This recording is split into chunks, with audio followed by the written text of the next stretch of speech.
ભરૂચ જિલ્લાના નિકોરા ગામમાં એક યુવક યુવતીના પ્રેમ લગ્નને લઈને ગામમાં ધીંગાણું સર્જાયું। યુવક પોતાની પ્રેમિકા સાથે ભાગે અંકલેશ્વરમાં લગ્ન કર્યા બાદ પાછો નિકોરા ગામે ફરતા બંને પક્ષો વચ્ચે તીવ્ર વિવાદ થયો। વિવાદથી શરૂ થયેલી ઘટના લાકડીઓ અને હથિયારો સુધી પહોંચી મારામારીમાં ફેરવાઈ। આ ઘટનામાં અનેક લોકો ઘાયલ થયા। ઈજાગ્રસ્તોને તાત્કાલિક ભરૂચ સિવિલ હોસ્પિટલ ખસેડાયા। ઘટનાનો વિડીયો સોશિયલ મીડિયામાં વાયરલ થતા પોલીસે કાયદેસરની કાર્યવાહી શરૂ કરી અને ગામમાં બંદોબસ્ત ખડકાવ્યો। પછી છે ને એ ભાઈ ત્યાં જેવી તેવી બધી ગાળો બોલતા હતા। હું ત્યાંથી નાહી આવ્યો પછી એ બધા પાછળ આવ્યા ને અમારે પર બધા એટેક કરી દીધો। હવે અમે 3 જ ભાઈ હતા ત્યાં, બીજા ભાઈ હતા ને આ બધા પાછળથી આવ્યા અને એ લોકોએ બેટો ને કુંવારીને એવું લઈને બધા આપી દીધું। વડોદરાના ઈએસઆઈ હોસ્પિટલ રોડ પર રાત્રે ભયંકર અકસ્માત થયો હતો, જેમાં નશાની હાલતમાં કાર ચલાવતા યુવકે એકસાથે 3 વાહનોને અડફેટે લીધા। પોલીસે આરોપીની ધરપકડ કરી બંનેને ઘટના સ્થળે લઈ જઈ ઘટનાનું રિકન્સ્ટ્રક્શન પણ કરવામાં આવ્યું। પોલીસે આરોપીઓ પાસેથી બિયરના ટીન પણ મળી આવ્યા।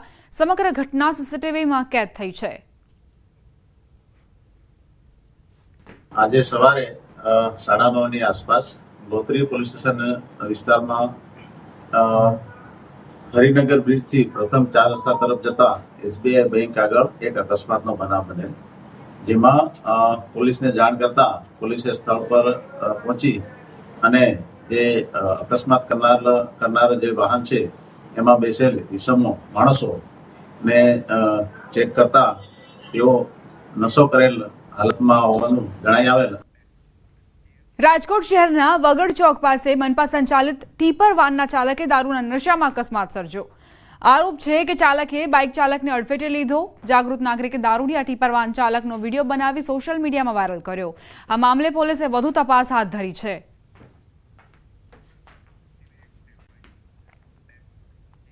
દિલ્હીના પહેલાદપુર વિસ્તારમાં એક ચોંકાવનારી ઘટના સામે આવી। એક વૃદ્ધ વ્યક્તિ પોતાના ઘરની બહાર આરામથી બેઠો હતો ત્યારે એક યુવાન તેની પાસે આવ્યો અને તેને સરનામું પૂછવા લાગ્યો। તક મળતા જ તે યુવક વૃદ્ધની ચેન છીનવીને ભાગી ગયો। આ ઘટના ધોળા દિવસે બની હતી। આ પરથી તમે અંદાજ લગાવી શકો છો કે દિલ્હીમાં ગુનેગારો કેટલા નિર્ભય બન્યા છે।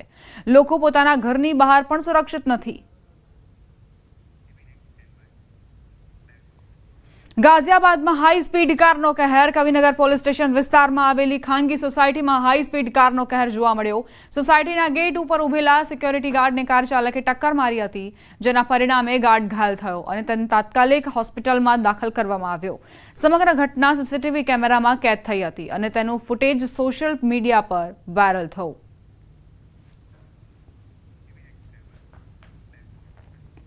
ગીર સોમનાથ ગામના લોકોએ દારૂની હેરાફેરીનો પર્દાફાશ કર્યો છે। દ્વારકા બંદર દરિયાઈ માર્ગે વિદેશી દારૂની હેરાફેરીનો પર્દાફાશ થયો। બોટમાંથી બોલેરો ગાડી ભરી વિદેશી દારૂની કોડીનાર શહેરમાં હેરાફેરી થાય તે પહેલા યુવાનોએ પર્દાફાશ કર્યો। સ્થાનિક લોકોની સતર્કતાના કારણે મોટા પ્રમાણમાં વિદેશી દારૂનો જથ્થો પકડાયો છે। પોલીસ ઊંઘતી રહી અને ગામ લોકોએ દારૂની પોલ ખોલી। આ ઘટનાને લઈ પોલીસની ભૂમિકા પર પણ અનેક સવાલો ઉઠ્યા છે। સુરતના પલસાણા ટોલ પ્લાઝા પાસે અકસ્માતની ઘટના બની। વહેલી સવારે સચિનથી 4 મિત્રો ચા પીવા નીકળ્યા હતા તે સમયે ઘટના બની। 4માંથી 2 લોકોના મોત થતા ચકચાર। સમગ્ર મામલે પરિવારને અકસ્માત અંગે શંકા। પરિવારે યોગ્ય તપાસ કરવા માંગ કરી। વલસાડના ઉમરગામમાં લેપટોપ ચોરીની ઘટના બની છે। ગાંધીવાડી વિસ્તારમાં બેલા રેસિડેન્સીની એક ઓફિસમાં ચોરીની ઘટનાને અંજામ અપાયો। સમગ્ર ઘટનાના સીસીટીવી ફૂટેજ પણ સામે આવ્યા, જેમાં ચોર એક પછી એક 4 લેપટોપની ચોરી કરી ફરાર થાય છે। જોકે હજુ સુધી આ મામલે પોલીસ ફરિયાદ કરવામાં નથી આવી, પરંતુ ચોરીની ઘટનાનો વિડીયો વાયરલ થયો છે।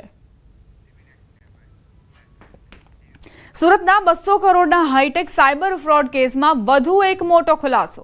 વધુ એક આરોપી મયુર ઇટાલિયા ઝડપાયો, જે માર્કેટિંગ પ્રોફેશનલ છે। તપાસમાં સામે આવ્યું છે કે માત્ર 3 દિવસમાં બોગસ એકાઉન્ટ દ્વારા 42 કરોડ રૂપિયાનું ટ્રાન્ઝેક્શન થયું હતું। ઉધનામાં વાહન ચેકિંગ દરમિયાન આ કિસ્સો ખુલ્યો હતો। સુરત શહેરના ઉધના પોલીસ દ્વારા હાલમાં એક ખૂબ જ મોટા એવા સ્કેમ, જેમાં સાયબર ફ્રોડનું અને અન્ય ગુનાઓ સામેલ છે, એ પ્રકારના ગુનાની તપાસ હાથ ધરવામાં આવેલ છે। આ ગુનામાં જે 2 વ્યક્તિઓ પકડાયા હતા, ત્યારબાદ ફર્ધર ઇન્વેસ્ટિગેશનમાં પોલીસને અન્ય એક વ્યક્તિ જેનું નામ મયુર ઇટાલિયા છે એની પણ ધરપકડ કરવામાં આવી છે।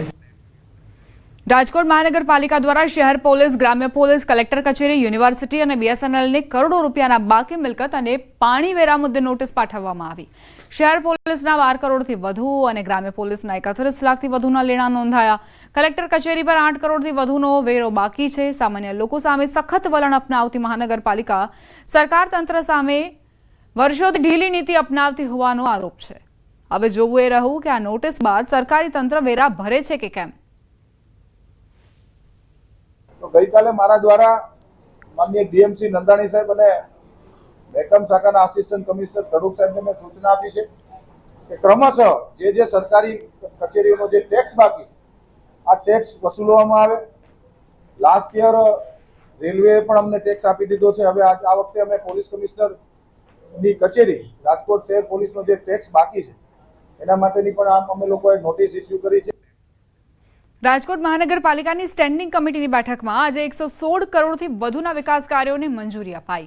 નવા ન્યારી ડેમ ખાતે 25 MLD ક્ષમતાનો ફિલ્ટર પ્લાન્ટ બનાવવાની મંજૂરી આપવામાં આવી તો વોર્ડ નંબર 2 માં પાર્ટી પ્લોટ અને 150 ફૂટ રોડ રીડેવલપમેન્ટ માટે પણ મંજૂરી અપાઈ. હોકર્સ ઝોનના વેપારીઓ માટે ચાર્જ ₹500 યથાવત રાખી સફાઈ ચાર્જ તરીકે 500 ઉમેરવાનો નિર્ણય લેવાયો. 150 ફૂટ રોડ રીડેવલપમેન્ટ અને ઓવરબ્રિજ માટે મંજૂરી અપાઈ. આજરોજ રાજકોટ મ્યુનિસિપલ કોર્પોરેશનની સ્ટેન્ડિંગ કમિટીની બેઠક હતી. આ બેઠકની અંદર કુલ 76 દરખાસ્તો માનનીય મ્યુનિસિપલ કમિશનરશ્રી દ્વારા સ્ટેન્ડિંગ કમિટીમાં રજૂ કરવામાં આવી હતી. આ 76 દરખાસ્તો આજે ભારતીય જનતા પાર્ટીના સૌ કોર્પોરેટર શ્રીઓ માનનીય મેયરશ્રીની અધ્યક્ષતાની અંદર આ સ્ટેન્ડિંગ કમિટી તમામ દરખાસ્તો મંજૂર કરવામાં આવે છે. તો રોડ રીડેવલપમેન્ટ અને ઓવરબ્રિજ માટે મંજૂરી મળી ચૂકી છે. 116 કરોડના વિકાસલક્ષી કાર્યોને લીલી ઝંડી આપવામાં આવી છે. IPLમાં શાનદાર દેખાવ કરનારો ક્રિકેટર વૈભવ સૂર્યવંશી આજે પ્રધાનમંત્રી મોદીને મળ્યો. બિહારની મુલાકાતે આવેલા પ્રધાનમંત્રી મોદી સાથે વૈભવ સૂર્યવંશી અને તેમના પરિવારે મુલાકાત કરી. વૈભવ સૂર્યવંશીએ PM મોદીને પગે લાગીને આશીર્વાદ લીધા. PMએ કહ્યું તેમની કુશળતાની દેશભરમાં પ્રશંસા થઈ રહી છે. વૈભવના ભવિષ્યના પ્રયાસો માટે PM મોદીએ શુભેચ્છાઓ પાઠવી હતી. વૈભવ સૂર્યવંશી જે IPLમાં સ્ટાર ક્રિકેટર તરીકે ઉભર્યો હતો અને તેના યોગદાનને લઈને જે ક્રિકેટ ચાહકો હતા તેમણે પણ ખૂબ જ પ્રશંસા કરી હતી. આજે વૈભવ સૂર્યવંશી માટે એટલે મહત્વનો દિવસ કારણ કે દેશના વડાપ્રધાન જે છે તે તેમની મુલાકાત વૈભવ સૂર્યવંશી સાથે પટના એરપોર્ટ પર આ મુલાકાત થઈ હતી. વૈભવ અને તેનો પરિવાર હાજર હતો. શાળા પ્રવાસ પિકનિક માટે હવે ખાસ નિયમ. હવે 2 પોલીસ કર્મીઓની ફરજિયાત હાજરી જરૂરી. પિકનિક ભારત દર્શન દરમિયાન નિયમ લાગુ થશે. ગુજરાત DGPનો શાળા પ્રવાસ અંગે ખાસ આદેશ. શાળા પ્રવાસ, પિકનિક કે ભારત દર્શન કાર્યક્રમો માટે હવે 2 ગણવેશધારી પોલીસ કર્મી ફરજિયાત રહેશે. બાળકોની સલામતીને લઈને સરકારના સૂચન હેઠળ આ મોટો નિર્ણય લેવાયો છે, જેમાં દરેક પ્રવાસમાં 2 પોલીસ કર્મી ફરજિયાત હાજર રહેશે. વિદ્યાર્થીનીઓના પ્રવાસમાં મહિલા પોલીસ કર્મી હોવી જરૂરી. શાળાઓને નજીકના પોલીસ સ્ટેશનનો સંપર્ક કરવાનો આદેશ. દરેક પ્રિન્સિપાલને સમગ્ર આયોજનનો અહેવાલ ઈમેલથી જલ્દી આપવા આદેશ. ફી રેગ્યુલેશન કમિટીના ઓર્ડર મામલે શાળા સંચાલકોએ મંડળે ગંભીર આક્ષેપ કર્યા છે. શાળા સંચાલક મંડળે આક્ષેપ કર્યો છે કે FRCનો ઓર્ડર સીધો મળતો નથી, જેથી વ્યવહાર કરવો પડે છે. ફી વધારાનો જે ઓર્ડર FRC દ્વારા અપાતો હોય છે તે પણ સંચાલકોને સીધો મળતો નથી, જેથી આ ઓર્ડર સંચાલકોને સીધો આપવામાં આવે તેવી રજૂઆત કરાઈ છે. વળી 2017થી અત્યાર સુધી ફીના સ્લેબમાં વધારો કરવામાં આવ્યો નથી, જેથી ફીના સ્લેબમાં વધારો કરવામાં આવે તેવી પણ માંગ કરાઈ છે.